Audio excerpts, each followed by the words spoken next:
বন্ধুসকল যোৱাকালি যি প্ৰেছ মিট দিলে অবৈধ, মই কৈছোঁ এইটো অবৈধভাৱে প্ৰেছ মিট দিছে। এজন EMক আক্ৰমণ কৰাৰ কাৰণে দলৰ মজিয়াত আলোচনা কৰিব লাগে। যদি দলৰ ভিতৰত কিবা আভ্যন্তৰীণ গণ্ডগোল আছে, জিলা কমিটি আছে, চেণ্ট্ৰেল কমিটি আছে, এইবিলাকত আলোচনা নকৰি এখন অবৈধভাৱে প্ৰেছ মিট পাতি এজন EMক আক্ৰমণ কৰাটো মই প্ৰথমতে যোৱাকালি যিবিলাকে প্ৰেছ মিট দিছিল সেইবিলাকক গৰিহণা দিছোঁ। আৰু ভৱিষ্যতে এনেধৰণৰ প্ৰেছ মিট পাতি দলৰ মাজত যাতে বিশৃংখলতা আনি নিদিয়ে তাৰ কাৰণে মোৰ ফালৰ পৰা মই সকিয়নি দিছোঁ, এজন ৰাইজ হিচাপে তাৰমানে, আৰু দলৰ এজন সক্ৰিয় কৰ্মী হিচাপে মই অন্ততঃ পচন্দ কৰা নাই। ভৱিষ্যতে যাতে এনেকুৱা ধৰণৰ কোনেও নিজাববীয়াকৈ প্ৰেছ মিট পাতি এজন EMক আক্ৰমণ কৰি EMক গালি দি আৰু দলৰ শাসক গোষ্ঠীক গালি দি উন্নয়ন নোহোৱা বুলি কৈ অশান্তিৰ সৃষ্টি হোৱা বুলি কৈ প্ৰেছ মিট পতাটো মই কোনোপধ্যই এইটো সন্মত নহয়। আৰু ইয়াৰ কাৰণে মই যোৱাকালিৰ প্ৰেছ মিট দিয়াসকলক মই গৰিহণা দিছোঁ আৰু ভৱিষ্যতে এনেকুৱা নকৰিবলৈ মোৰ ফালৰ পৰা সকিয়নি দিয়া হৈছে।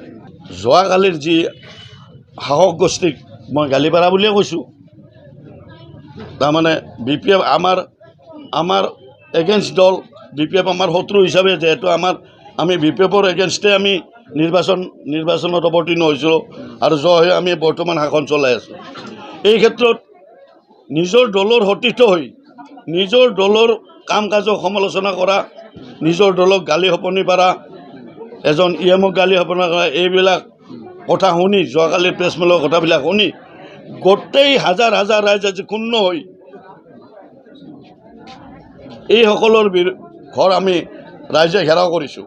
আৰু ইয়াত কোনো বিশৃংখল নাই, শান্তিপূৰ্ণভাৱে ঘেৰাও কৰি তেওঁলোকক যোৱাকালিৰ কথাখিনি আলোচনাৰ কাৰণে আমন্ত্ৰণ কৰা হৈছিল।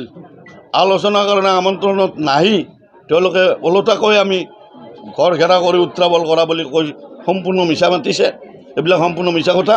ৰাইজ শান্তপূৰ্ণ পুৰুষ মহিলা সকলোৱে স্বতঃস্ফূৰ্তভাৱে ওলাই আহি শান্তি শৃংখলাভাৱে তেওঁলোকক এই বস্তু অৱগত কৰা হৈছিল। যোৱাকালিৰ প্ৰেছ মিলৰ কথাখিনি এইখিনিয়ে তেওঁলোকক আচলতে মই কেন্দ্ৰীয় নেতৃত্বক মই আহ্বান কৰিছোঁ, ৰাইজৰ ফালৰ পৰা আমি আহ্বান কৰিছোঁ যে যিটো নিয়ম আছে দলৰ মাজত, দলৰ বিৰুদ্ধে যোনে মাত মাতে তাক দলৰ পৰা বহিষ্কাৰ কৰাৰ কাৰণে আমি ৰাইজৰ ফালৰ পৰা আমি আহ্বান কৰিছোঁ।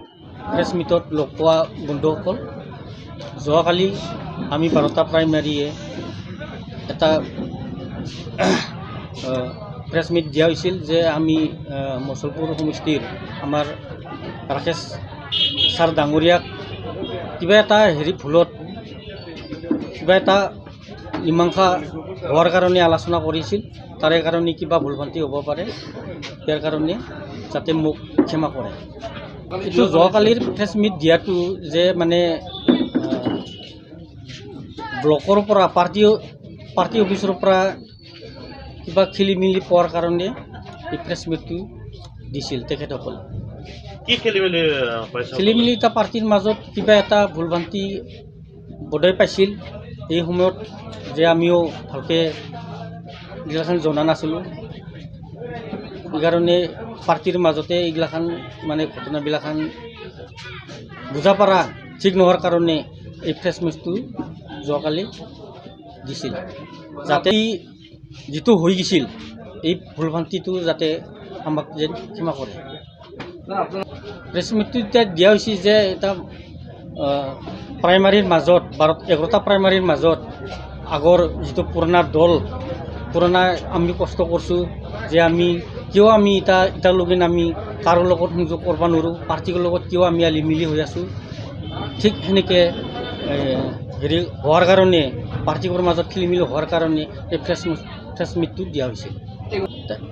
এইটো সময়ত ছাৰৰ লগততো আমি ভালেই আছোঁ, যে তাৰে মাজত দুই এটাৰ প্ৰাইমাৰীৰ মাজত কিছু আছেতো, এই প্ৰাইমাৰীৰ মাজত এই খেলি মেলি কিছুমান প্ৰাইমাৰীত নতুনকৈ কমিটি গঠন কৰা হৈছে, এইগিলাখান তাৰমানে অলপমান দুখ পাইছে আৰু তাৰে মাজতে অলপমান মানে প্ৰেছ মিটটো এই কাৰণে দিয়া হৈছে